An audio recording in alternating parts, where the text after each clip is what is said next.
Assalamualaikum warahmatullahi wabarakatuh. Perkenalkan saya Ayu Permatasari dengan NIM 060311823285 dari Fakultas Keguruan dan Ilmu Pendidikan, Program Studi Pendidikan Ekonomi Universitas Sriwijaya. Tujuan saya membuat video ini adalah untuk memenuhi tugas ujian akhir semester dengan mata kuliah Teori Ekonomi Makro yang diampu oleh dosen Ibu Dr. Anda Siti Fatimah MPD dan Ibu Yuliana FH SPD MPD. Pada kesempatan kali ini kita akan membahas tentang permasalahan ekonomi makro yang sangat memprihatinkan dan berdampak pada masyarakat, yaitu fenomena pemutusan hubungan kerja atau PHK. Fenomena ini tidak hanya kehilangan pekerjaan terhadap individu, tetapi juga memiliki efek domino terhadap perekonomian secara keseluruhan. Mari kita telaah bersama bagaimana dinamika ekonomi makro berperan dalam terjadinya gelombang PHK dan solusinya apa yang dapat kita tawarkan untuk mengatasi permasalahan ini. Yuk kita simak.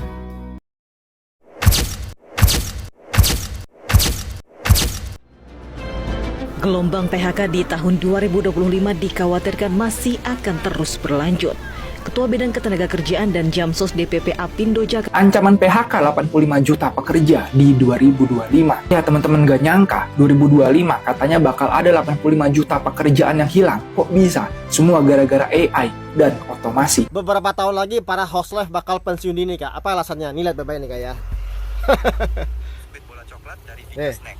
Tersedia dalam kemasan 1 kg dan 500 gram. Udah kayak Nah, teman-teman, dari berita yang sudah ditampilkan tadi, ada pun faktor-faktor yang dapat menyebabkan PHK itu terjadi. Yang pertama itu ada faktor ekonomi.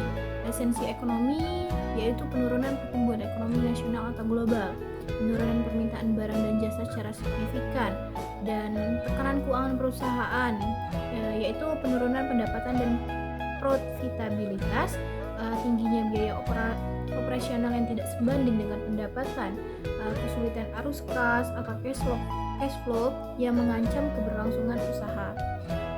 Dan teman-teman tahu nggak sih, sekarang tuh sudah maraknya AI di mana-mana.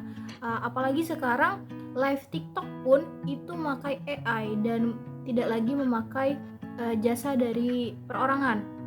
Jadi teknologi di Indonesia ini semakin luas.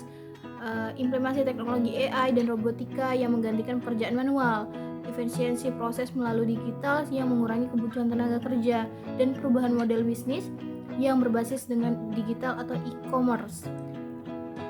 Terus ada disrupsi industri, kemunculan teknologi baru yang mengubah lanskap industri secara fundamental, dan ketidakmampuan perusahaan beradaptasi dengan perubahan teknologi. Adapun faktor struktural, perubahan regulasi atau perubahan kebijakan pemerintah yang mempengaruhi industri tertentu, dan pengetatan regulasi yang meningkatkan biaya kepatuhan, pergeseran pasar, ketidaksesuaian keterampilan, dan faktor manajemennya itu ada keputusan strategis, perubahan arah bisnis, dan fokus perusahaan. Adapun faktor eksternal yaitu krisis dan peristiwa luar biasa. Nah, ada kita di tahun 2020 itu ada pandemi seperti COVID-19 yang memaksa perubahan drastis, bencana alam yang mengganggu operasional bisnis, krisis politik dan keamanan yang mempengaruhi bisnis. Nah, dari permasalahan dan faktor tadi, ada pun solusi yang dapat dilakukan. Untuk mengatasi terjadi pemutusan hubungan kerja atau PHK, perusahaan dapat menerapkan berbagai solusi proaktif seperti meningkatkan komunikasi terbuka kepada karyawan, melakukan pelatihan ulang, atau reskilling untuk menyesuaikan keterampilan dengan kebutuhan bisnis yang berubah, serta mengoptimalkan efisiensi operasional tanpa harus mengurangi tenaga kerja secara drastis. Selain itu, perusahaan juga bisa mencari alternatif pengurangan jam kerja atau skema kerja fleksibel untuk mengurangi beban biaya tanpa harus melakukan PHK.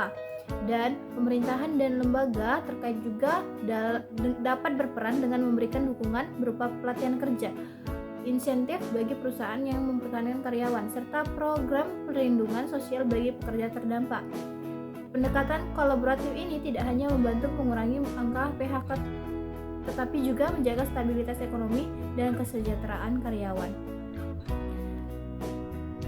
Nah, teman-teman, mungkin itu saja yang dapat saya sampaikan. Lebih dan kurangnya saya mohon maaf. Semoga bermanfaat. Assalamualaikum warahmatullahi wabarakatuh.